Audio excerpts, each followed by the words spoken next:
A lot of people like to blame mental illness for gun violence because then they don't have to take responsibility for how they play a part in the gun violence and the violent culture that they live in.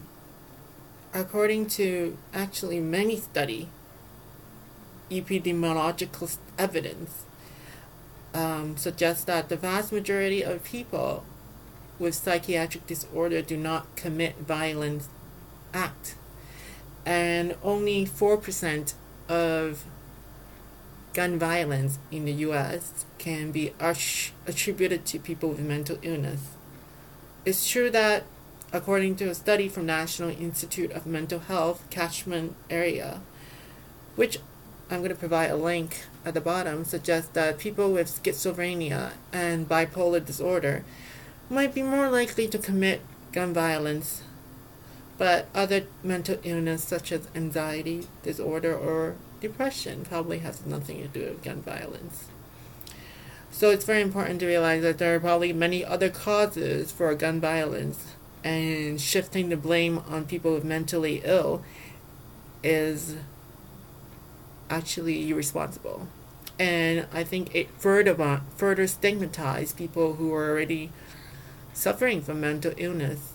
And there are a lot of us who suffer from mental illness because I do agree with a recent article that suggests that underemployment and many other reasons could make people who already have mental illness or normal people, seemingly normal people, more likelihood to suffer from depression, schizophrenia, and psychosis, and physical distortion. So there are a lot of social factors, economic factors that contribute to mental health.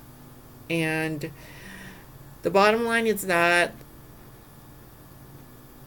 stigmatizing people with mental illness is wrong, and the best way to provide mental health care is probably have universal health care, as well as providing an economy where even people with mental health issues or challenges can be part of the society by getting a job and being gainfully employed and being respected. What I feel is the most troublesome is when we talk about people with mental illness contributing to gun violence. We are stigmatizing the people or the kid who are acting different in school or might be suffering from mental health issues, and we're have this view where these people might be dangerous, and we further alienate them or isolate them, or we treat them as dangerous or evil. And I think that's the real evil.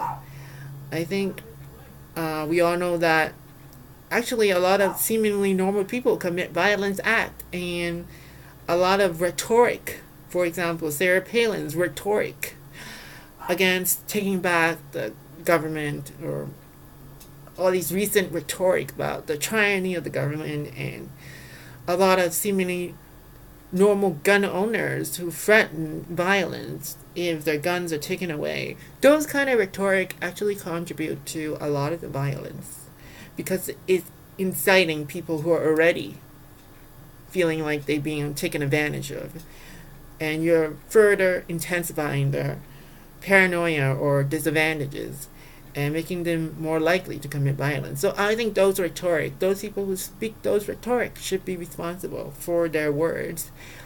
And of course, as well as the culture that we live in, I'm talking not where I live in, but I think the U.S. and their tolerance for kill lists and drone attack, preemptive strike, and killing people who are considered a suspect but don't have actual violence that they threaten or national defense, national security, and killing these people with drone attack is also part of what fuels the violent culture, that we believe that violence is the solution as long as we have the power to do it. We have the weapons to do it. So gun control has to be taken from multiple views, and it's not right to scapegoat people with mental illness for the gun violence. Okay?